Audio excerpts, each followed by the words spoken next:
നീക്കവും തർക്കവും പുതിയ തലത്തിലേക്ക് നീങ്ങുകയാണ്. എമ്പുരാൻ സിനിമയ്ക്ക് തിരിച്ചടിയാകുന്ന നീക്കവുമായി ഫിലിം ചേംബർ രംഗത്ത് വന്നിരിക്കുന്നു. മാർച്ച് 25 മുതലുള്ള റിലീസുകൾക്ക് കരാർ ഒപ്പിടുന്നതിന് അനുവാദം വാങ്ങണമെന്ന് ഫിയോക് ഉൾപ്പെടെയുള്ള സിനിമാ സംഘടനകൾക്ക് ചേംബർ കത്ത് നൽകി.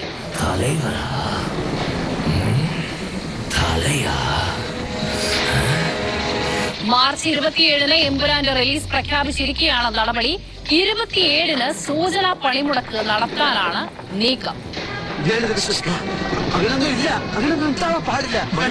ആന്റണി പെരുമ്പാവൂരുമായി ഫിലിം ചേംബർ വിശദീകരണം ചോദിച്ചടക്കമുള്ള കാര്യങ്ങളുമായി ബന്ധപ്പെട്ട് തർക്കങ്ങൾ നിലനിൽക്കുന്നതിനിടെയാണ് ഇങ്ങനെയൊരു അനുമതി പത്രം കൂടി വാങ്ങണമെന്ന് ഫിലിം ചേംബർ ആവശ്യപ്പെടുന്നത്. അതുകൊണ്ട് തന്നെ അത് ആന്റണി പെരുമ്പാവൂരിനെ ലക്ഷ്യമിട്ടുള്ള ഒരു നടപടിയാകാനും സാധ്യതയുണ്ട്.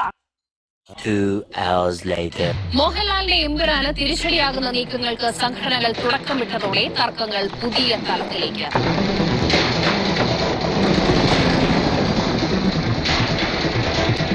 സൂചനാ പണിമുടക്ക് എമ്പുരാന്റെ റിലീസ് ദിനമായ മാർച്ച് 27-ന് പ്രഖ്യാപിക്കാനിരിക്കെ റിലീസ് തടസ്സപ്പെടുത്തിയുള്ള പണിമുടക്കിന് കൂട്ടുനിൽക്കില്ലെന്ന് ഫിലിം പ്രൊഡ്യൂസേഴ്സ് അസോസിയേഷൻ അറിയിച്ചു.